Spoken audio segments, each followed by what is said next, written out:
And we're live. Welcome back, everyone. Onan and Midnight Philosopher here. How you doing, Midnight? Doing well, Onan. Glad to see you're back alive and kicking and ready to get the show back on the road. How do you know this isn't just AI generated, Onan? That's true. I You guess don't really know. I'm taking a leap of faith, buddy. Well, that's good. That's Mhm. good. You I trust don't I don't think that I don't think AI can talk so passionately about Humanae Vitae in the way that you do. So I that. That probably is kind of a dead giveaway, but I don't Mhm, know. Grok's pretty good, so you, mhm. you you just never know. So Yeah, I'll for just sure. leave And that out the there. the sheer volume of content you're churning out, Grok could just take all of that and start generating AI Onan. I think we've got enough. One Onan was enough originally, so this Yeah. second version's already more than we needed. So Maybe you got to start copywriting things so people have to pay you royalties to pilfer your content. yeah, I'm sure they'll be lining up to do that. I don't think people are Mhm. going to value the thoughts and ruminations of Onan until I'm long gone, but hopefully sooner rather than later. Yeah. Maybe there'll be a council to I don't know, sort out the canon of Onan scripture when you're gone. That would be that would be remarkable. Mhm. It's my one mark in the world. It's my one mark in life. Hopefully, is to clear his name a little bit and bring a little clarity to these issues. Yeah, maybe there'll be a Pope Paul the Seventh in Vatican III, and then maybe it'll all be like solidified by then. Stranger things have happened. 100%. So what do we got? What do we got in store for today? Oh well, we one of our friends in the Discord has been very generous with sharing screenshots and commentary. So I know one of our big conversation pieces are, sort of the NFP struggles of people striving to be faithful Catholics, but also just coming up against the messiness of reality.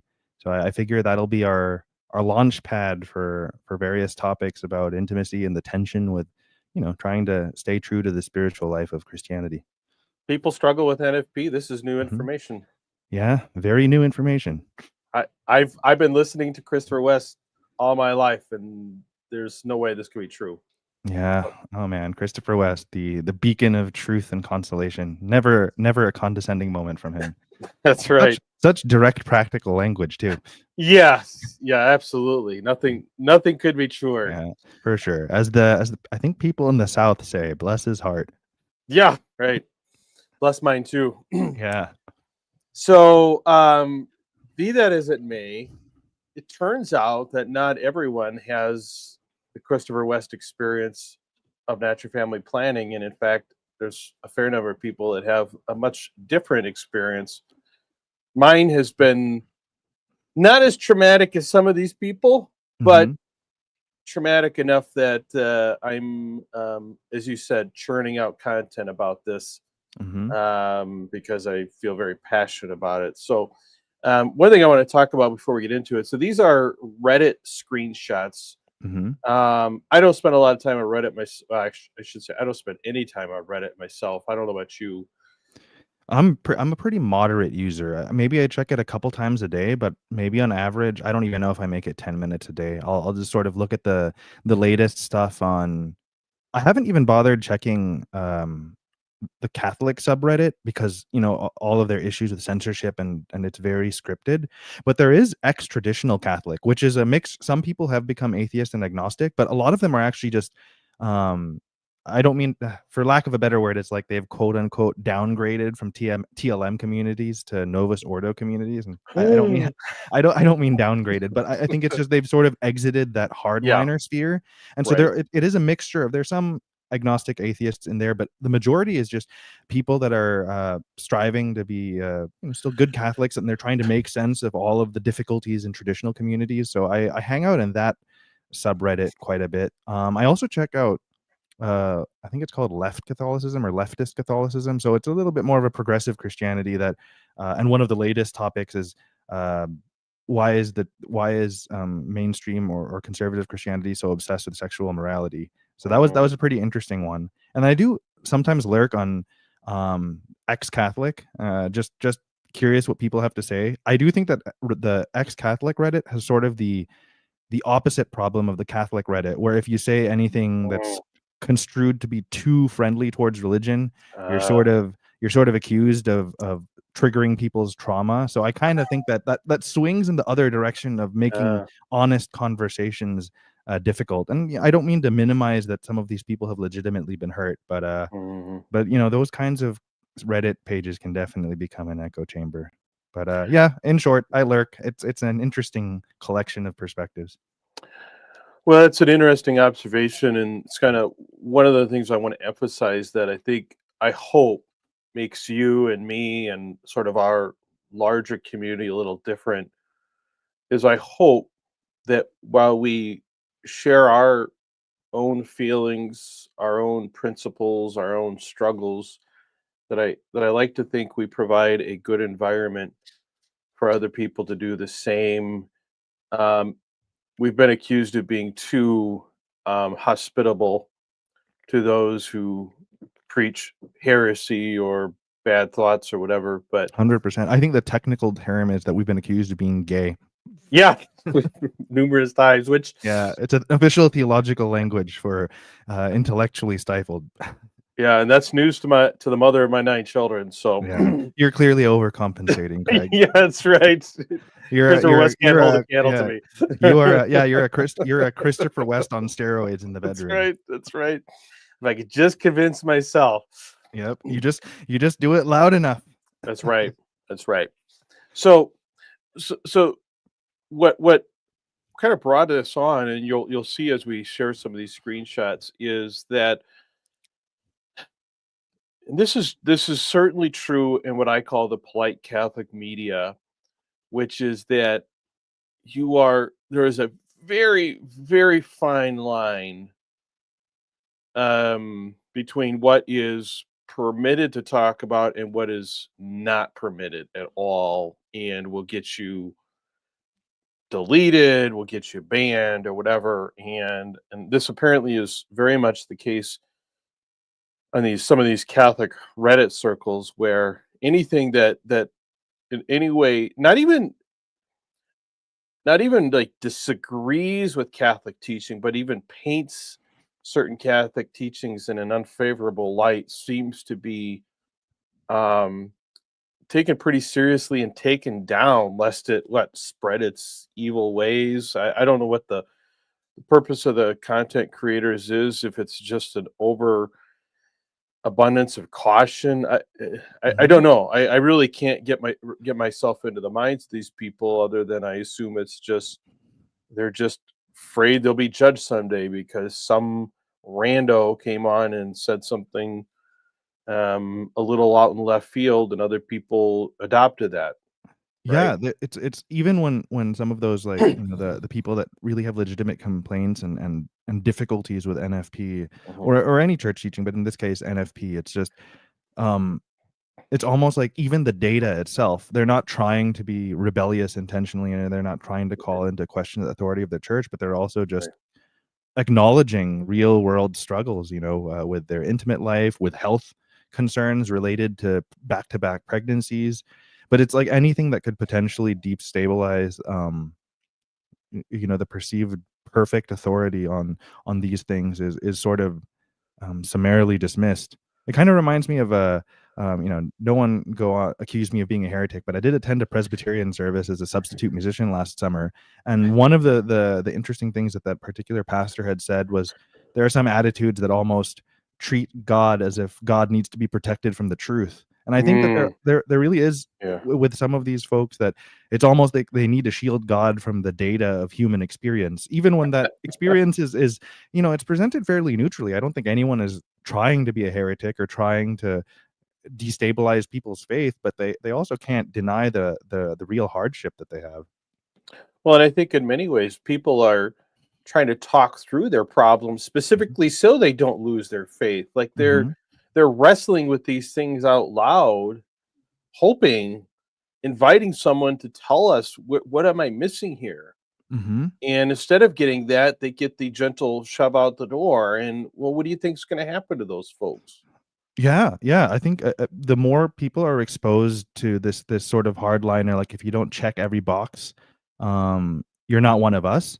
And even if maybe it's just one or two boxes that happen to be big issues in their lives, then they automatically, it's, if they don't get kicked out, they feel like they'll just take themselves to the door because it's such an all or nothing thing It with becomes a checking deal every box. breaker. Yeah, Yeah, it does become a deal breaker for sure.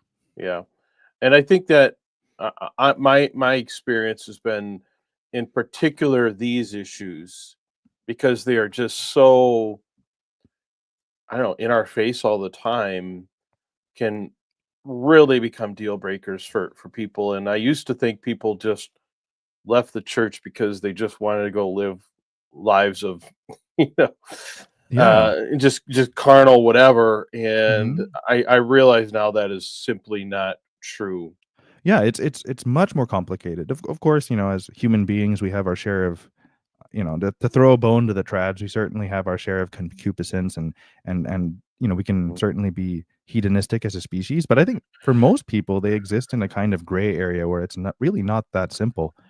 And I think when something such as marriage, sex, intimacy, and having kids, when that is such an embodied experience, not just in terms of the marital act, but just, you know, the real wear and tear of holding together a household and all of that. And I think when your fully embodied day-to-day experience goes up against these very abstract and perfect ivory tower concepts like intrinsic order, natural law, teleology, and you know, that whole theological system of grace and the different levels of sin and stuff. And it's very difficult to sort of prioritize um, this system and this framework, which doesn't always manifest in an embodied way. You know, it's not that every single time we receive the Eucharist is this euphoric experience, and hopefully Mm. there are some times that, you know, we participate in the sacraments and we do have this moment of contact with the divine. But it's not every day that we have a kind of mystical moment.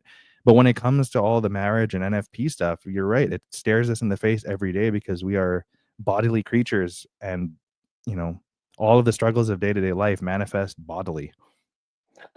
Well, that's for sure. Well, what about, okay, so Jonah 2.0 is in the comments. Let's put his comment on the screen.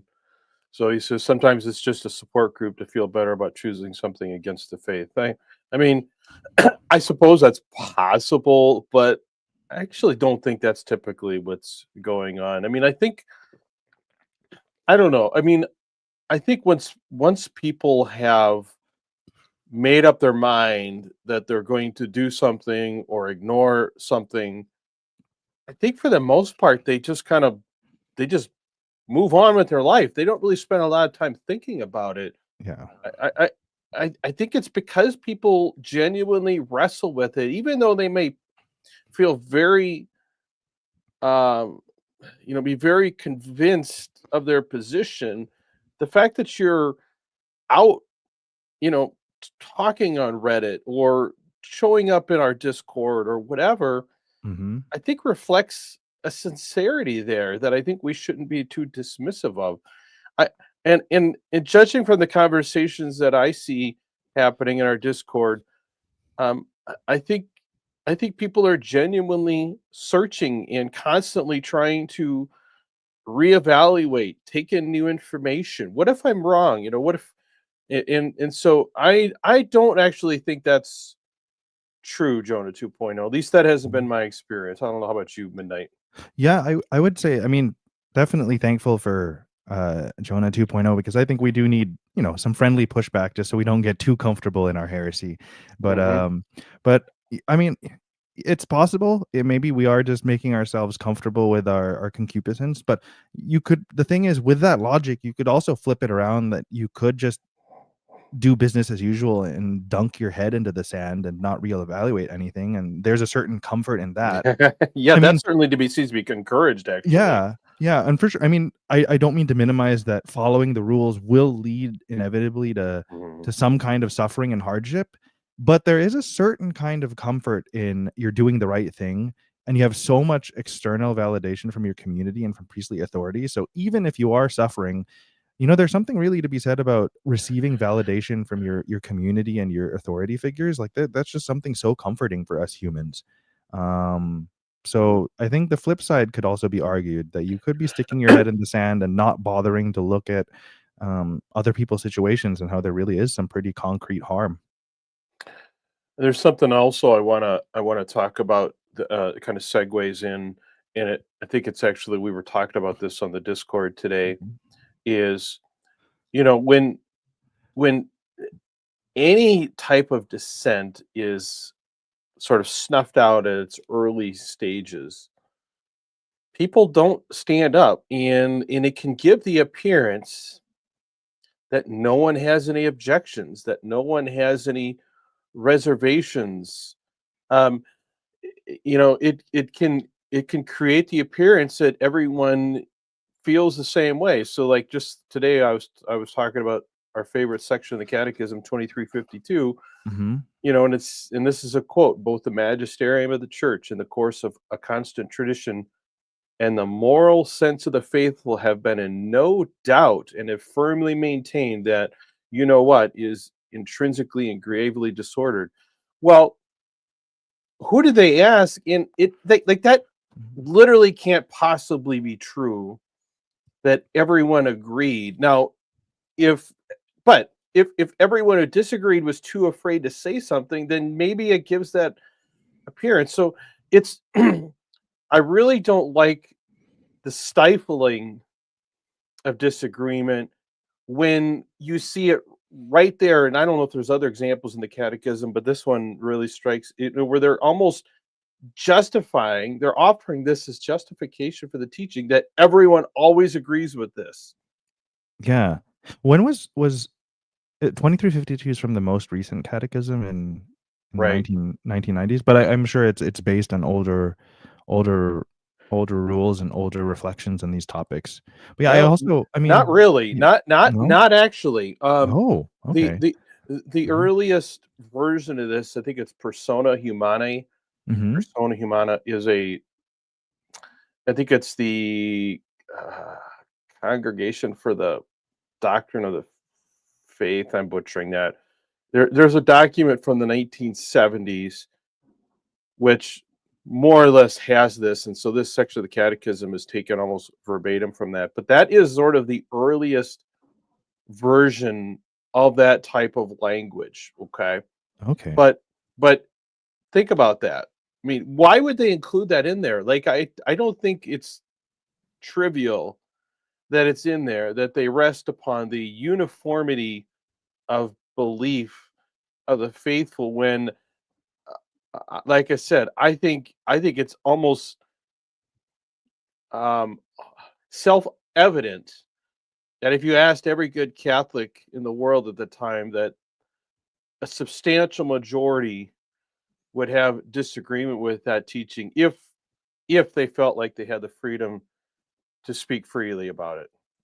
Yeah, I think that's right. Maybe an effective analogy is, sort of like when you're in a university class and the professor says something that's just so your professor who is that much more well-read and experienced in whatever topic you're Yeah. discussing, and they say something and everybody's afraid to raise their hand to Yes. contribute to class discussion because they might say something stupid. I think Right. there's very much a similar feeling in these kinds of topics in the church. Well, and it's in even more, even that's a good example, and an even more like almost a more basic example that I've observed is watch it when the news outlets, when they talk about something. They're talking about, I don't know, the latest threat of war, or threat of the economy, or something like that.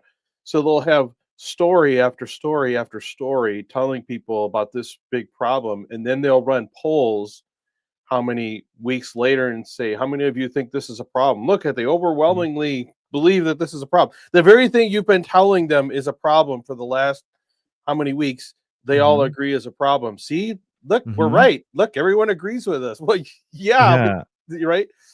Yeah. So this is why I think it is important. This is why I think there is a hazard with taking such a uh, what I say, aggressive approach towards anything resembling dissent. And so let's go ahead, and I'm going to throw this one up here. Sounds good. And I think I know the text is small, so I'm going to go ahead and read it. Actually, can you see it? Okay, Yep, Midnight. I can see it. So this is a story someone posted on Reddit. Why don't you go ahead and read that guy's story, and then we'll talk about it. Sure. So this guy, his user is go_get_Matt, and this guy shares the story saying, "Sure. The short story is, I was married, had my first child born very early, lots of time in the NICU, which I think is the ICU for newborns, right? Yes. Um, Strong reason to avoid pregnancy, began using NFP, Marquette, and seeing the NAPRO Catholic doctors, and had another child. Made good faith effort to avoid further pregnancies, ended up with 5 kids in 7 years, in spite of our sincere efforts. My then wife had a mental breakdown, left the kids and I, and basically no longer functions as an adult." Mm, So even in that first paragraph is already pretty dire. mhm. Would you want me to keep going, or should we kind of break down that first paragraph? Yeah, let's go ahead and break that down first. Okay.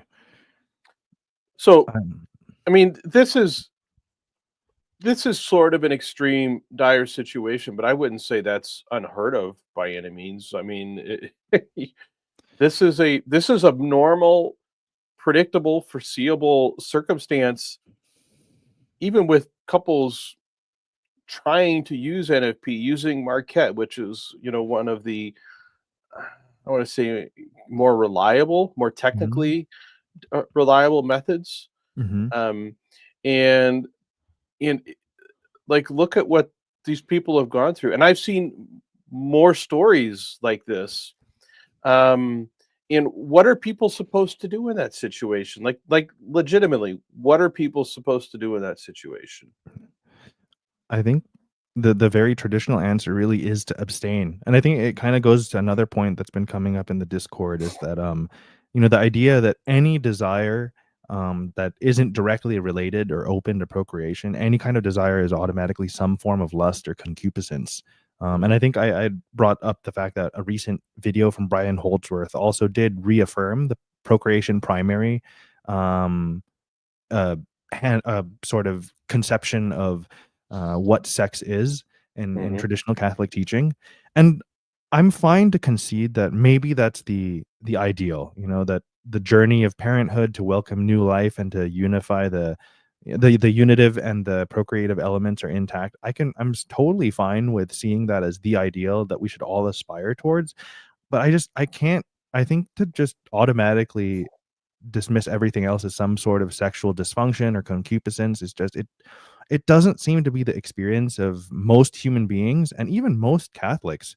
I really don't think that it's not intuitive for us to think that this our the disproportion between our sexual desire and our ability to raise X number of kids, it just doesn't seem like an illness. It would be nice if it could line up better. Maybe if there was a 1-to-1 ratio of, like, we only have sexual desires when we are ready for kids, but that's just not our experience, and it's just kind of weird to pathologize that. but I think you're seeing. I mean, I think what we're really seeing here is an intersection between kind of the medieval scholastic approach that there has that you know that order is a good thing, and order is the sign of a disciplined, virtuous person. This sort of order from top to bottom, putting your reason over emotions and things like that. And if there is there any part of our human experience that seems less um, malleable, less at the discipline of our reason than this, right? It, Mhm, it it presents a constant source of tension because it is such a powerful force. It is, and it is, what do I say?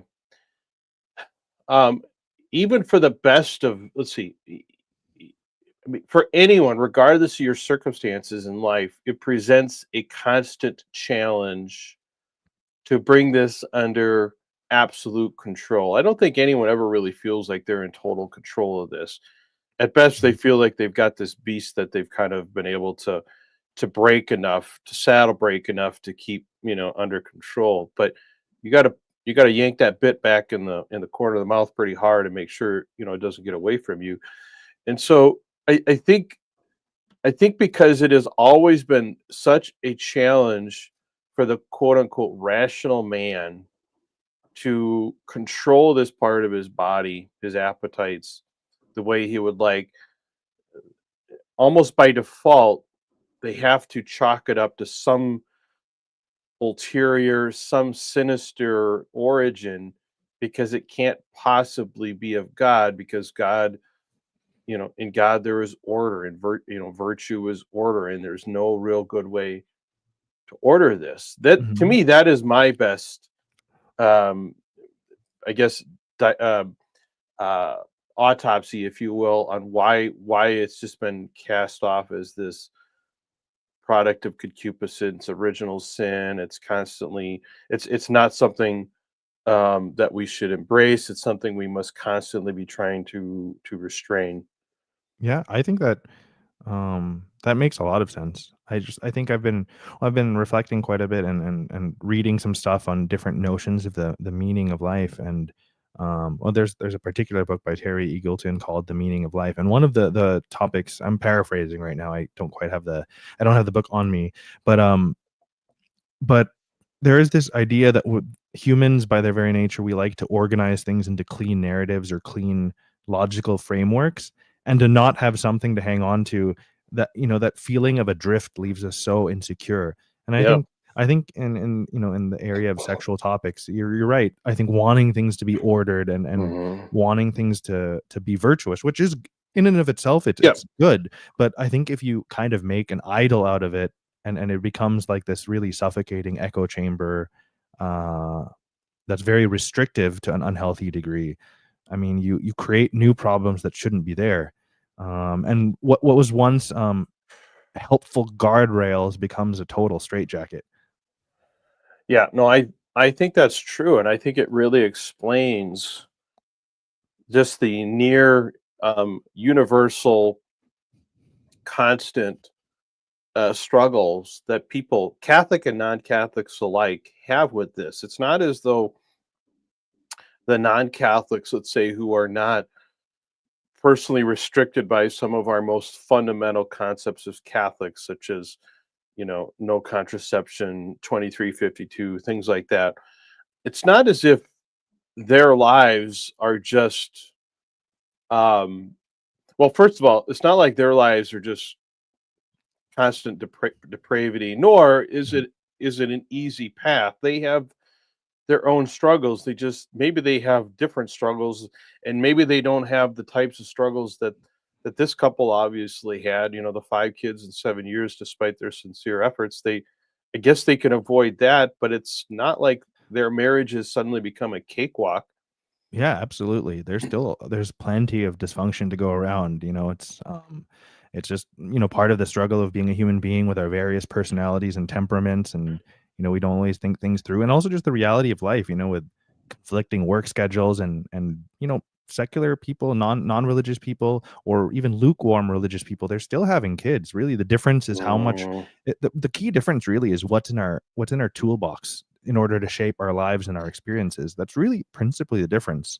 And that's not to minimize the problems of like excessive porn use or hookup culture, and certain prevalent like contraceptive mindsets. And I'm not trying to minimize that. Those things are legitimate problems, but I really think your average Joe and Jane, they're just using modern tools to confront modern realities. And there isn't I think there's this sort of demonization that everybody's somehow anti-family, and I don't really feel that. There's certainly a lot of economic stress that's making people much more hesitant about having children. I think also just social development in the last century, with women having more freedom and more equipment to deal with their monthly cycles, and just lots of various women's health problems, that they're able to sort of be outside the home more and pursue their dreams and stuff. So it's just, for better or for worse, I think society, we have a different set of priorities, and sometimes we sort of want to establish certain things, whether that's achieving our dreams or establishing our finances, getting a home, and sort of having a foundation upon which we can build a family. And birth control, other acts, and a whole bunch of areas of various things that Catholics feel guilty about, other people just take as it's part of their toolbox in shaping the lives that they're living.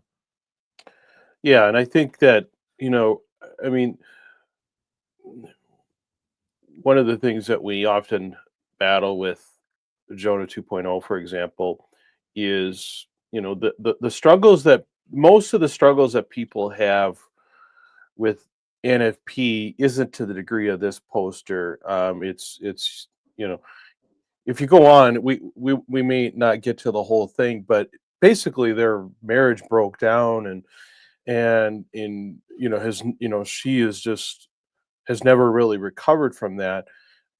For most people, it's not that dire, but most people reflect great tribulation in their marriage as they try to navigate NFP and either deal with just excruciating amounts of abstinence or children on a time frame that they just as prudential people would not choose for themselves. And so then you have this crossroads. So what are the solutions? The one, probably the most common one, is to simply ignore all that stuff and use contraception or whatever. And I'm um, sensitive to those arguments, but there's a significant part of the population that wants to say, well, this is proof that NFP is ridiculous, it's unnatural, people hate it, so just stop doing it and just have as many kids as you want. Well, this is why that's not an actual solution for some people, and it Hmm. may not be an actual solution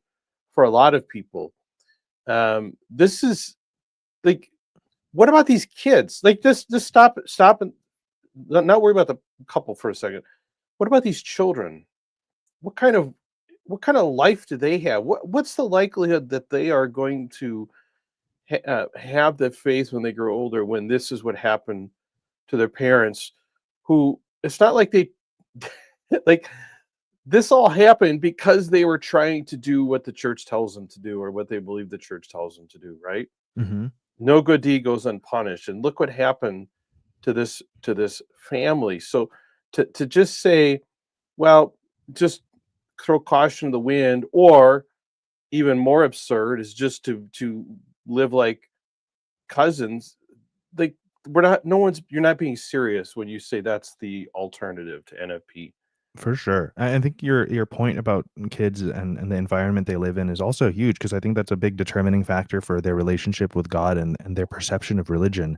In addition, on top of like just family dynamics, I'll briefly just work in an insight that I'd gotten from a friend. I was chatting with him. I kind of we keep in touch. We were both in the same homeschooling group somewhere on the West Coast, and we kind of I keep him up to date about my own reflections on things, and he's kind of a struggling Catholic too, in his mid 20s, Mm, kind of questioning things. But one of the things he had brought up, he's kid number 4 in a mm, family of 6, so not mm, quite as mm. not quite the Onan situation, but I think 6 kids, um, Oh, in certain neighborhoods in the West Coast with yeah. the crazy cost of living, but Yes. also, when your dad is working in tech in the mid 2000s, when there's a lot of layoffs and stuff, and so the Mm, economic insecurity.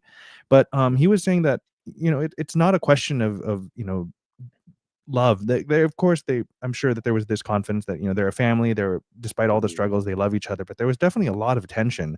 And he said he overheard a conversation with his mom that basically the priest was telling her that it was her duty to just satisfy her dad's or sorry, her husband's, this my friend's dad, just to sort of satisfy his needs, and mm, obviously without recourse to any kind of alternatives. mm, um and yeah, I think when there's a lot of tension, and you're trying to space out kids prudently, but then as the wife, it's also your duty, and the priest is affirming that it's your duty to satisfy your husband's needs. I think it just creates a really tough environment for the kids, and also for the kids to hear that their mom has kind of been reduced to that kind of role. I think is pretty, I don't know, I think it must shake up your worldview as you're sort of making sense of the world and growing up. yeah, I just don't. Yeah. That's too bad. I mean, so is a very Catholic family, right? Oh, And very, very conservative Catholic. Just a few other extra things. Unfortunately, a few years ago, the parents did split up, so they are no longer together. I don't know the Oh, details. I didn't pry into too many of the details. mm, I think some of this stuff might have been a contributing factor, I would assume. Also, okay. especially post COVID, I know the mom has shifted from our conservative Novus Ordo parish into a TLM community. And my Mm, friend says, unfortunately, his mom has gotten a little bit more fringe on her views about mm, certain things. I don't really know what's up with the dad. I think the mm. dad might have moved out of state. But yeah, it was just, I think, especially like I imagine the last several years of their marriage really was tough on the kids. As Uh, far as I know, I think the 3 or 4 oldest in the family are either not practicing or struggling to make sense of it all, but the 2 youngest are still, they're sort of young enough to tag along with mom to church, and I imagine they're still trying to hang on as best as they can. and uh, and that's such a sad thing because I'm sure both of those parents um, went into their marriage and lived the marriage as long as they could with a sincere Mhm. desire to be good and faithful Catholics and that they loved each other and they loved their kids. And despite all that, you know, this can happen. This does Mhm. happen, right? Yeah. And and while that doesn't invalidate the rules necessarily, I think it's worthy of reflection. Like, are we allowed to reflect on that a little bit or not? I mean, that I think that's really the question is what do we do with that information? Because I think there are we were kind of talking about this last week on UCM. Christopher West was talking about a similar situation where a couple was, kind of at their wits end with NFP, and the father, I think of the wife, was basically telling him, "Stop listening to Humani Vitae, do what you got to do." And of course, Christopher West just absolutely destroyed that Mhm. father and painted him in the worst possible light. Um, but those are very common situations. Like I have really have yet I would say I really have yet to hear about a couple who was, say reasonably fertile that didn't have some great trial in their life because of NFP in one form or another. And the problem is there is this sort of cult of suffering, this idea, and that's exactly where Christopher West went. Life is a cross. What you're doing is salvific. This is the crucifixion for married people, and maybe it is, but maybe it's not. And maybe it's not meant to be that way. But when that is the standard, you can just overlook. You can just excuse excruciating situations like this because who's going to who could possibly argue with that, right? Oh, absolutely.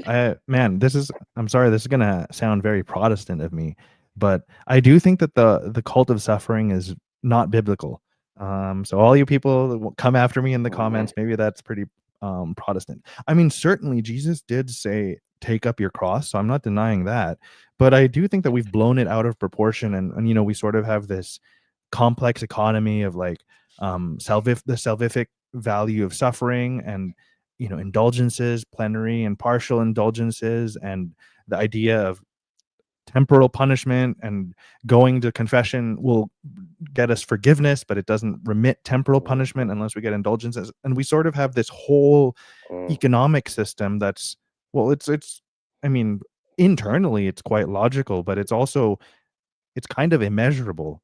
We just sort of have to take the church's tradition at its word, that we maybe on a specific given feast day, we're in a state of grace, we utter the certain prayers, and then we get a plenary indulgence. But in some sense, we're kind of working with, we have no idea what the numbers are, and if they're even being crunched in the way that we're mhm, conceiving of them. But yeah, within that system, within the idea that suffering is salvific, and just mhm, you're right, a lot of stuff. But I think the 1-2 punch of concupiscence, mortal sin, and then the salvific um qualities of suffering, I think a lot of things just sort of get swept under the rug, and it's just business as usual. and this is something I really want to emphasize about that is, and I've said this before, and I want to say it again.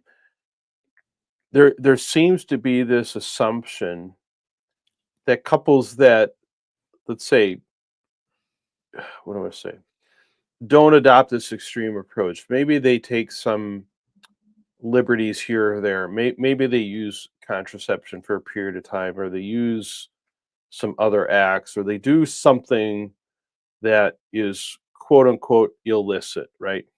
Um, there seems to be this assumption that, well, they're no longer suffering. Well, like, I'm sorry, like, I was sitting, so this weekend I was sitting behind a family, have 3 kids. They had them in pretty close order, but I know the family well enough to suspect that they're probably not NFP users and advocates, and they may very well be done with having children. But their their life is not easy, right? Like, I'm sorry, if you have 3 kids, even if you have 2 kids, but to me, I look at them, I'm like, "How the heck did I have 9?" Because, like, 3 is hard, and Mhm. what they're juggling, just like I remember juggling when we had 3 kids, is enormous. Like, they give all of themselves to their kids, to their Mhm. life. Like, they're just trying to get through mass on Sunday. I know what that's like. Mhm. And so it's, they are suffering. Like, they, even if they're not doing it all, let's say the Christopher West way, they have they have gone above and beyond. They've had 3 kids. Maybe they'll have more, maybe they don't. But they are already living a sacrificial life, right? And I Mhm. think they will continue to do so in their own way. I don't think that we should, I think we need to not um undervalue the suffering that goes with just a kind of a normal life, if you want to call it a normal life, a normal Yeah. modern life. It Mhm. doesn't need to be taken to this degree that this couple went through. And as you can read, if you read the rest of it, Mhm. their marriage ended over it. Yeah, That absolutely. so I think we need to understand that couples couples live out the salvation of the cross, I think, in their little ways, whether they have 2 kids or 3 kids or 10 kids. Um, the sacrifice that it takes to raise your children well under that environment, take them to mass. I mean, this family, they're very committed to the faith. They take, the kids get the sacraments or whatever, and even if they don't follow all of these rules, I would say they're, in the great scheme of things, pretty good Catholics, and their kids are probably going to have a decent chance of staying in the faith. And I would go so far as to say probably have a better chance of keeping faith when they get older than the kids that are in these families that just completely fall apart. Yeah, because I think it's very much human nature that if you see your if especially as a kid, if you're seeing, the faith being a source of suffering and tension rather than being, the fruits of charity and hope and, you know, engagement in your community Mhm. and outreach and stuff, like, you'll of course have a negative, impression of religion, and that'll shape your faith journey in negative ways, unfortunately. Yeah, I think this is something that needs to be um, talked about a little more openly. I think it's Mhm. the uncomfortable truth of what people actually endure or try to endure to their detriment and to the detriment of the kids, trying to follow these things. It just seems, you know, it really bothers me because I'm just not convinced that it's supposed to be this way, and that this isn't just piling on above and beyond what's to be reasonably expected of good people. But I don't know. Mhm. Maybe I'm wrong. Maybe I'm just weak. I don't know. Yeah. It's tough. Anyway, you want me to finish up this screenshot? Should I read the rest of Yeah, that big paragraph? All right. yeah. Go ahead. All right, so continuing on, this guy says, I lost my faith for a time, slept around a bit, had a vasectomy, eventually remarried a wonderful woman. Happy life, great sex life, wonderful adoptive mother to my kids. Eventually, I, in parentheses, we, come back to the faith. First marriage is annulled. We are practicing Catholics. Happy ending. The part that I struggle with is no accepting is now maybe he means is now accepting what the church Mm, teaches. That's easy. The church can teach what she will and I will obey. The hard part is accepting bits that are directly contrary to my mm, experience. And I figure that'll be a big talking point. mhm, Um, things like that. Things like that, maintaining virginity until marriage will come with some sort of earthly benefit, or that not contracepting will bring a couple closer, or that past sexual experiences or partners will somehow damage future relationships, or that there is something different in the unitive aspect of sex when mhm, contracepting versus when, in quotes, open to life. I can accept what a teaching is, but I can't buy into so many of the reasons that just seem like nonsense in my experience. mhm, I had a vasectomy, and while I confessed it and had imperfect mhm. contrition regarding the sin, there isn't a day that goes by that I think, if only I were fertile. Truth be told, I am thankful for the results of my son. I regret Sin, Oh, sorry, sin. I Yeah, I think figured sin. that's yeah. I'm thankful for the results of my sin. I regret hurting God if it really hurt God, but my marriage and my children's lives Yeah, benefit from it. yeah. If hard pressed, I'd say I should have done it earlier. A Mm, further complication is that my then wife demanded the marriage debt at the time, so wholesale abstinence wasn't a morally licit option for us. We followed the rules, she became broken as a result, and my family suffered greatly. Today, we are happy, partially because I broke the rules. It's an interesting life. Well, that's an interesting like gender swap of the marital debt. yeah. I would have like from that first paragraph, I was suspecting that maybe he made the mistake of invoking marital debt, but I guess it was her.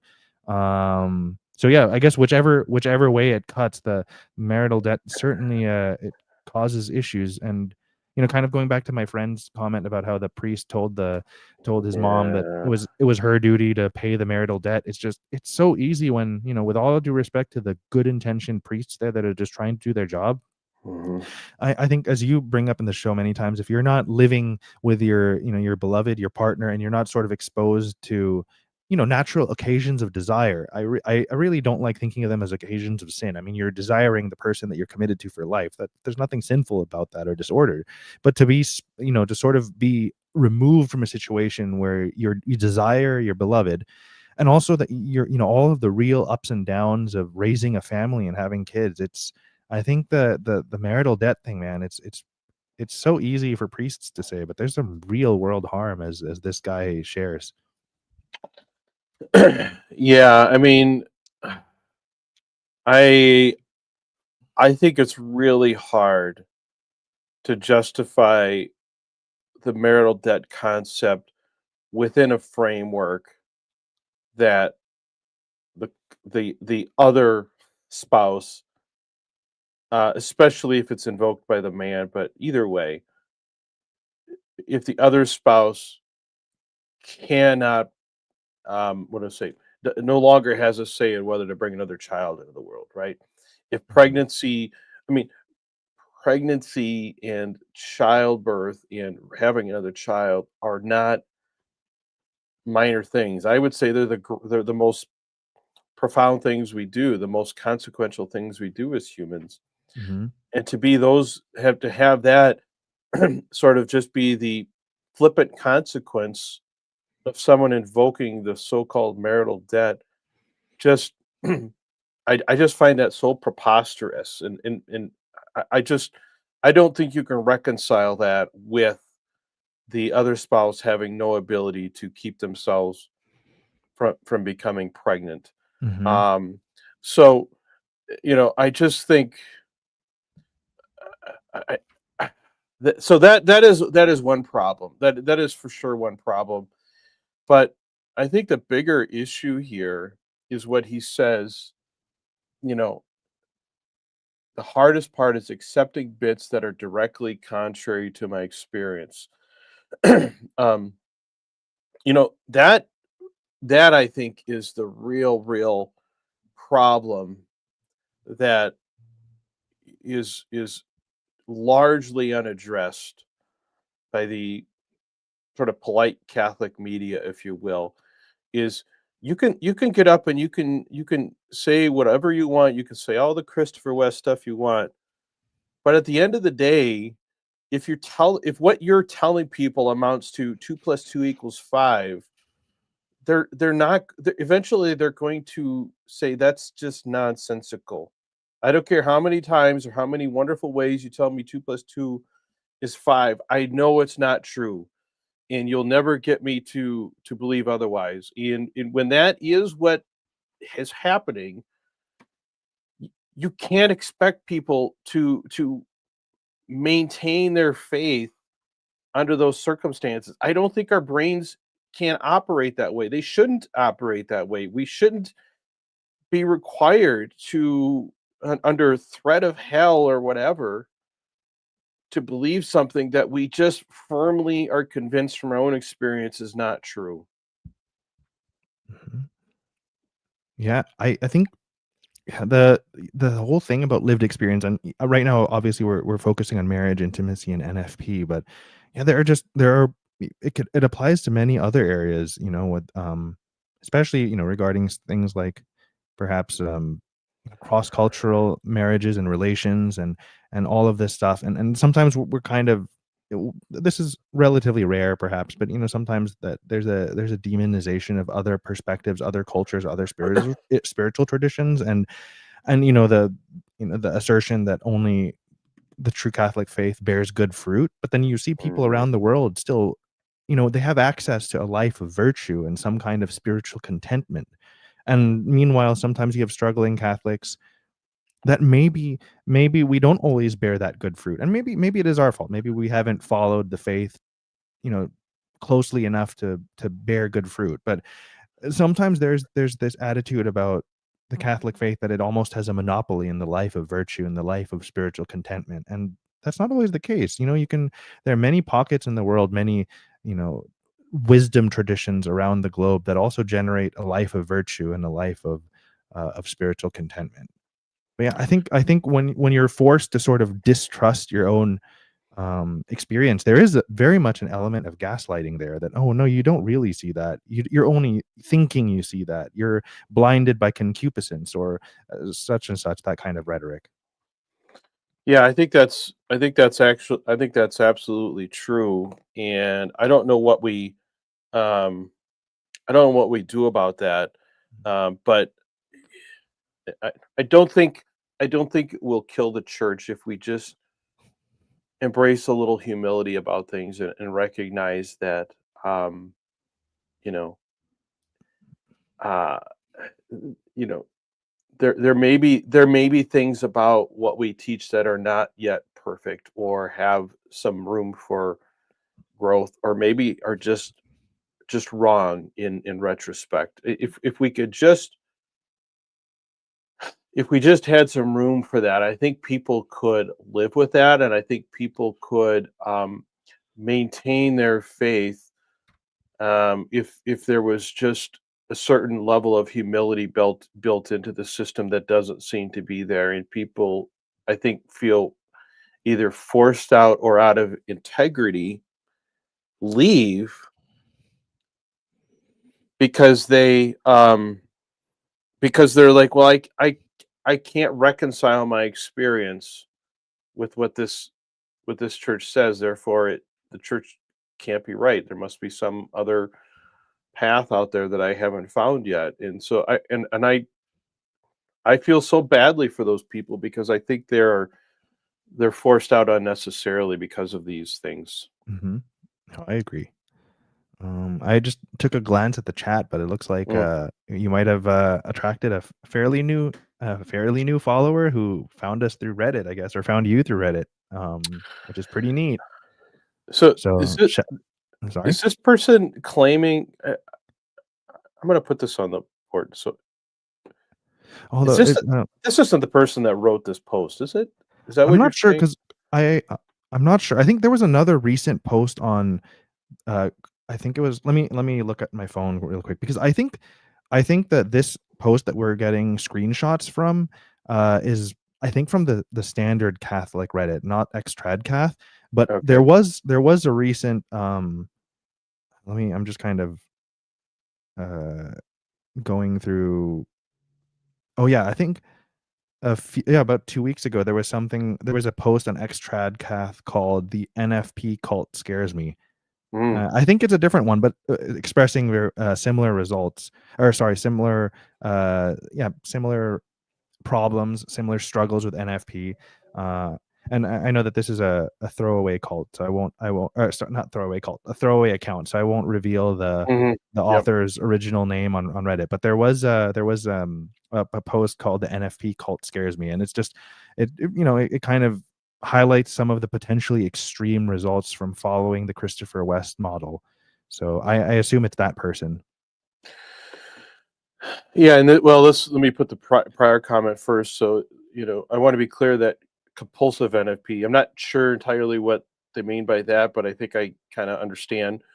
It also negatively affects women as well, and it's a dialogue that needs to be had.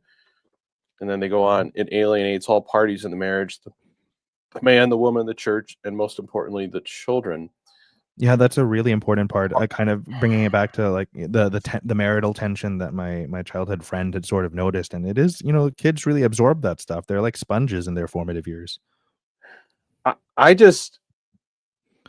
would venture to say that the number of people who've used NFP for their entire marriage, or a variation of that, maybe for a while they just weren't trying at all to limit conception, but never use contraception or anything.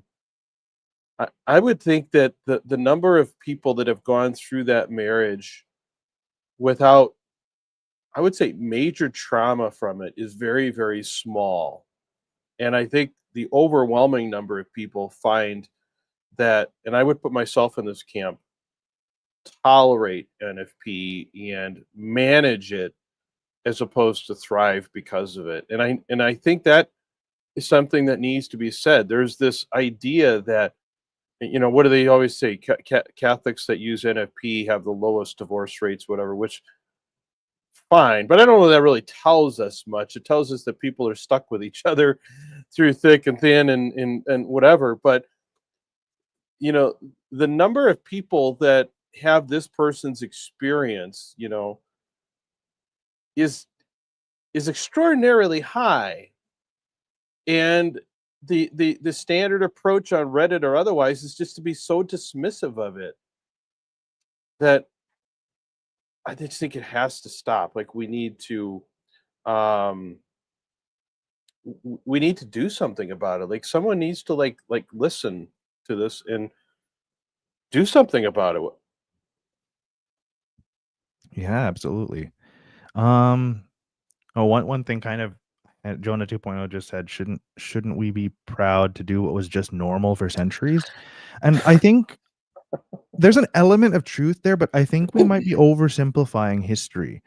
Because especially with given how information traveled much slower in previous centuries, we're assuming a kind of uniformity of approach to these various sexual things that was uniform across the board. Uh, I don't know necessarily about that. Um, Also, you know, infant Yeah. and mother mortality rates were much higher, I would imagine, in the past. So we might be glamorizing the past a little bit there. But also, even if women did get pregnant far more because of infant mortality rates, maybe 2 out of your 8 kids survive past the first year. So you don't really have a full house. And it just, there were numerous factors. It was different. I think history was a lot messier. um I'll throw you a bone, Jonah 2.0. I'm I'd be happy to concede that we are more, as a species, we're more blatant with our hedonism in the last 100 years. We're more out in the open about, just how we can treat sex in a rather vulgar and explicit way, I'm happy to throw you a bone that maybe hedonism has gone off the rails. It's always been there, but it's less taboo than ever. But I think there's a lot of complexity with family dynamics and intimacy in the past. Well, I think there is a combination of rose-colored glasses about history, but also I think even if you're not, even if you're being transparently honest about how brutally difficult life was back then, um, people people lived through that. They found a way. They tolerated because they didn't have any other options. Like that's they didn't choose that because it was preferable to the alternative. They lived that way because there was no alternative, right? Mhm. It reminds me. I was trying to think of an analogy before because I knew Jonah 2.0 was going to come in with that. That's his go-to punch all the time. Well, we did it fine for centuries. Why can't we go back to it? Well, how long have we had the car? About as long as the NFP, right? Um, and and there are people that still don't drive cars. Look at the Amish. They have moral objections to driving cars. And people die in car crashes. People are injured. People use it to drive drunk. Families are wounded if your family gets hit by another car. You could avoid all that if you didn't drive, right? You could Mhm. avoid all that. But who realistically is going to go back to not driving cars? Like it's just so preposterous to say that the people of the past would choose the same thing that they had to choose then if given other options. I think it's almost, again, self-evidently true that they would have been the first to get a car, and they would be the first to find ways to limit procreation if they had the ability to do so. So I just think that is just not realistic to just say, well, let's just go back to the way people always used to do it. That's not a realistic response. That's not a serious intellectual answer. Mhm. Yeah. Yeah, respectfully, Jonah 2.0, it is a bit of a thought-stopping cliche, buddy. So, nice try, nice try. Yeah. So in it's sort of like you know we shouldn't put seatbelts in cars and we shouldn't put airbags in cars because if people we have rules, we have traffic rules. If people just follow the traffic rules, there shouldn't theoretically be any car crashes. But we know there are going to be crashes, and so we hedge against it.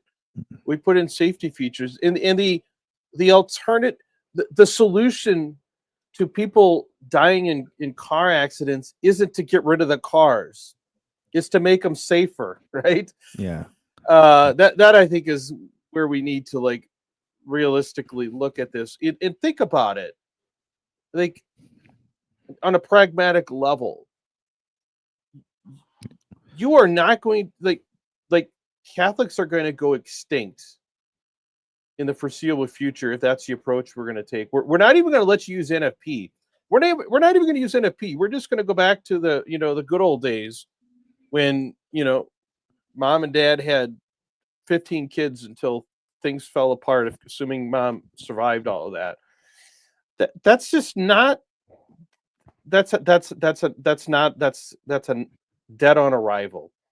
Yeah. Just to play, I don't think it would be appropriate to say devil's advocate here. So maybe okay, let's say let me play Ripperger's advocate here just Okay, for a there you second, go. just for fun. The Ripperger advocate. You're right that modern problems certainly are, they prove to be an obstruction for the very traditional family model. But ideally, we should be working to structure society in a patriarchal way where women, as much as possible, 99.9% of women should stay at home and be homemakers. Yeah, Men should be willing to embrace suffering and provide for their family. And if women stay at home as devoted homemakers, um, then continuous or back to back pregnancy shouldn't be an issue. And if a man is always working honestly to provide, then maybe you'll wear yourself out that your own concupiscence won't bother you. And right. yeah. I don't know. That would be something of a Ripperger's advocate idea. I mean, for those that want to choose that, fine. Like, I'm not here to tell anyone not to go do that. I think it's one thing to just impose that on everyone, because I don't think realistically most people can or should be expected to adopt that. If you want to go live like the Amish, go live like the Amish, but don't force it on everyone, because I just don't think that's realistic, and I don't. I mean, I that would be my response. Hmm. I think also like I can understand the logic of a Ripperger advocate, but I think it also does minimize a woman's desires or aspirations and potential outside of the home. And that's not I find that I think that there should be a way that we can celebrate motherhood and still hold it as the ideal, like the highest and most profound calling, because you're literally directly shaping the next generation of human beings with your your offspring. But I mean, is it really such disordered heretical feminism if a woman wants to pursue at least a part-time career outside the home and devote her energies to something else besides being a homemaker? I think that sometimes the traditional model leans so far into demonizing feminism to the point that women are not really permitted to aspire for anything beyond mom and homemaker. Yeah, I think, or even, I mean, in today's world, it's not even necessary to go outside the home, right? I mean, there's plenty of almost work from home options or things that people can do that, would not really be viable if you have an endless supply of children, if that's not exactly what you want. Like I said, if you want that for yourself, go at it. Like, go. No one's stopping you. Just because you're not required to do that doesn't mean you're not free to do that. So go have at it. Go be the Duggars and have your Instagram account devoted to the next baby or whatever. But I don't think it's going to be the end of humanity and civilization if good Catholics can have 5 kids instead of 10, or 4 kids instead of 8, or whatever, um, so that especially moms can pursue, fulfilling endeavors outside of simply raising children. I absolutely agree with you there. Mhm. Yeah. Man, looks like it's cool with the SFX Monster here is very much an enthusiastic supporter. So it's Yeah, cool having a new person add to the yeah. conversation. So which occupations are more honorable than motherhood? I don't think those are choices. Like, I don't think you stop being a mother or stop enjoying motherhood because you pursue other endeavors outside of raising children. I think that's a false choice. Because Or I think motherhood is like a 24/7 thing, just because maybe right. you have an office job or you teach at a university or maybe you're a nurse at a hospital. It's like you never stop thinking, loving, and being concerned for your kids. It's just you're also contributing in a way that's apart from the home, sort of, because I think there's this innate human need to sort of have um, your own identity that's sort of not codependent on your immediate family. That you're more, but that's both for men as well. Like you sort of have, I think Onan is they're on the record. Onan is a fireman, and you have your identity as a fireman apart from being the father of 9. Yeah, I mean, is fighting fires more noble than fatherhood? I don't think so. Am I not a father when I'm Mhm. at the fire station? Yeah, you No, might I mean, be. I'm Yeah. still right. I'm still a father there, Exactly. right? You're rescuing lots of everyday American citizens from house fires, but you never stop worrying about your 9 and your wife. Yeah. Yep, absolutely. Um, let's see. Yeah, I mean, and again, again, if no one's saying everyone needs to go out, no one's saying all the women should stop being mothers, but to just not even give them the option, not even on a part-time basis, I think, you know, could this woman described in the story who just kind of lost it is it possible that she could have maintained some level of sanity had she, you know, been able to do something other than take care of 5 kids in 7 years? I don't know. Mhm. Um, so and like she said, womanhood is still the highest honor. However, it is not financially the most feasible option in our current economy for even a majority of married couples. I mean, I think that's I think that's the reality. I mean, I think, you know, I don't think everyone's going to go back and live in cob houses and stuff. We're not going to.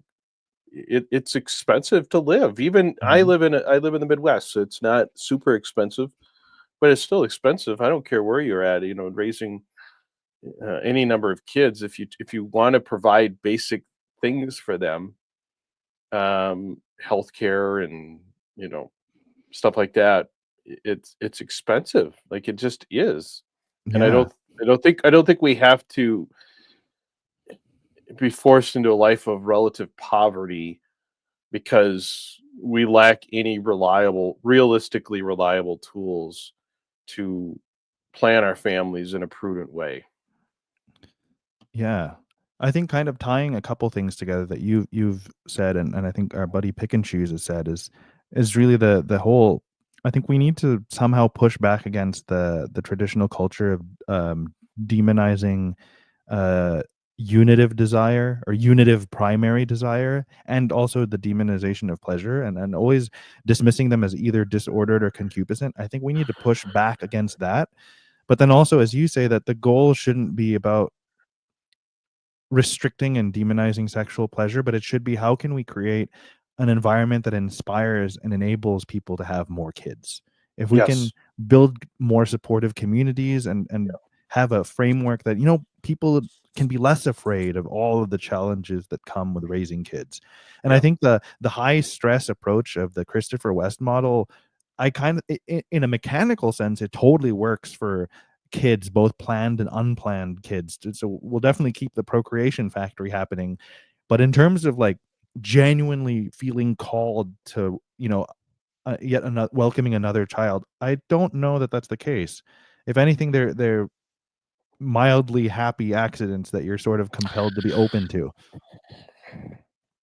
Yeah, I mean exactly right, and this is a really really important point here that none of this, like essentially what's being argued here is we can't give people super reliable ways of spacing children, i.e., contraception. We can't do that because we don't trust them to use that and still be generous in having children. So what rather than persuading them to have more kids, we're just going to make it nearly impossible for you to have small families, right? And that just seems so backwards and short-sighted because you are, again, like you said, you're creating a situation where people just whoops into parenthood, you know. Um, And that just seems, well, maybe on a pragmatic level, it accomplishes the goal if the goal is to have more people. But Mhm. what a horrible way to go about it. Like what a unsatisfying way to go about it. Like, can you just not convince people? Are you not able to persuade people that be not afraid, have more kids? Um, that seems to me the solution right there, and if you can't persuade people, maybe you're not supposed to. Like someone said, the 1950s are not coming back. Maybe that's not the way it's supposed to be, and Mhm. we should be okay with that. Yeah.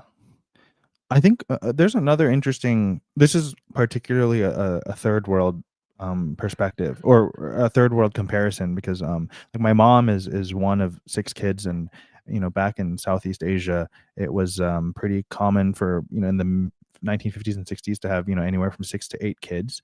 But one thing that's quite common in Southeast Asia is that seems to be more commonplace than here in America is having maids and nannies around like full time, like they live in residence with even it was common practice. And I think to have that extra aid makes raising a large family much more feasible. But that's not really part of Western culture these days. We don't really have extra help, and because of the increasing economic difficulties, you often have both parents needing to work, and finding a sitter, and then all of that. So I think there's also just legitimate logistical things that are you need to consider when raising a big family.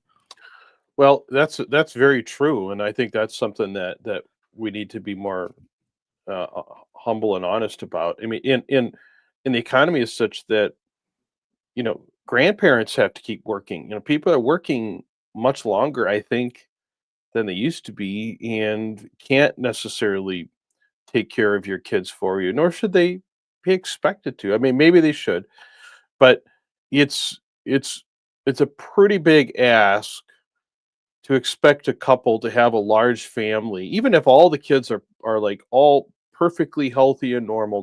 Don't even factor in the people. Let's say they have a child with special needs. I mean, that's just a whole new level of difficulty there. But just the basic challenges of having, let's see, more than a couple of kids. If you are largely on your own, it is all consuming, and your relationship tends to be the first thing to be sacrificed at the altar of parenthood, Hmm. because everyone naturally wants to make sure their kids are taken care of. It's sort of like, well, we brought you into this world. It's our job to take care of them, right? We're going to sacrifice our needs because of our responsibility to our children. And maybe that needs to be reined in a little bit. But I think for the most part, that's a natural, foreseeable, and I would say virtuous approach to want to sacrifice yourself for your kids. But oftentimes it comes at the great expense of the relationship and the couple. And I think that's why a lot of couples find their marriages unwittingly breaking down behind the scenes because of the enormous responsibility of raising children. Hmm. Absolutely. Yeah, and really, I think no one is really advocating for a complete breakdown of the rules here. All we're Mm. really saying is minimize the cult of suffering and just allow people some tools so they can, life is inevitably full of suffering, but can we like pace ourselves a little bit, Yeah. according to our circumstance? Well, and I think, and this is, I'll have to wrap it up here shortly, but I think this is a really important point too.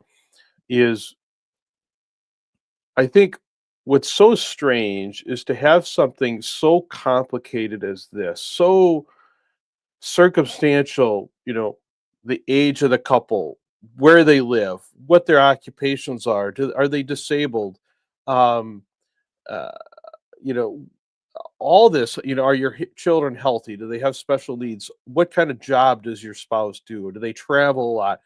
All these factors and circumstances that can greatly influence this couple's capacity to welcome and take care of another human life is is I can't think of anything that is more varied and more circumstantial than that, and yet we have this one size fits all. It's always wrong to do this, regardless of the circumstances. Like there's this strange conflict between the sort of the severity of the rule as compared to the almost endless variety of circumstances that people can find themselves in. That how is it possible that circumstances don't matter at all? Like how can that possibly be the case? I don't know. I'm genuinely perplexed by that. Hmm. 100%. So anyway, speaking of families and stuff, I have to skedaddle here in a little bit. Um, this has been a really, I think, very important conversation, and as some of the people have noted in the comments, needs to become more common. And I think we sounds like we're going to do this somewhat regularly. Maybe not for the next couple of weeks, but Yeah, but for sure, I think this time for me on Mondays, the next couple weeks I won't be available, but Mondays in general though, moving forward, I'd be happy to join you for a live stream, and yeah, we'll play it by ear. I'm sure with the activity in Discord, we'll have a regular collection of topics, and I'm sure if you have many more things up your sleeve, and I'll keep you Yeah. posted if some stuff comes up on my end. Yeah. No, I think we should do this. I think these are stories that need to be heard and talked about, and not just, like I said, Hmm. deleted and sent to the archives. I think we need to bring these out in the open. So I think we're Yeah, gonna make this sort of a regular event. So for sure. appreciate you, Midnight, for showing up and doing this, Yeah. and appreciate I, everyone who showed up in the comments, and anyone who comes in after the fact. You should be able to check us out most Mondays around 5 p.m. Central Time. We'll try to keep doing this. yeah, sounds good. Thanks for hosting as always, Onan. All right. Thanks, Midnight. Thank you, everyone, for listening. And until next time, everyone, have a good one.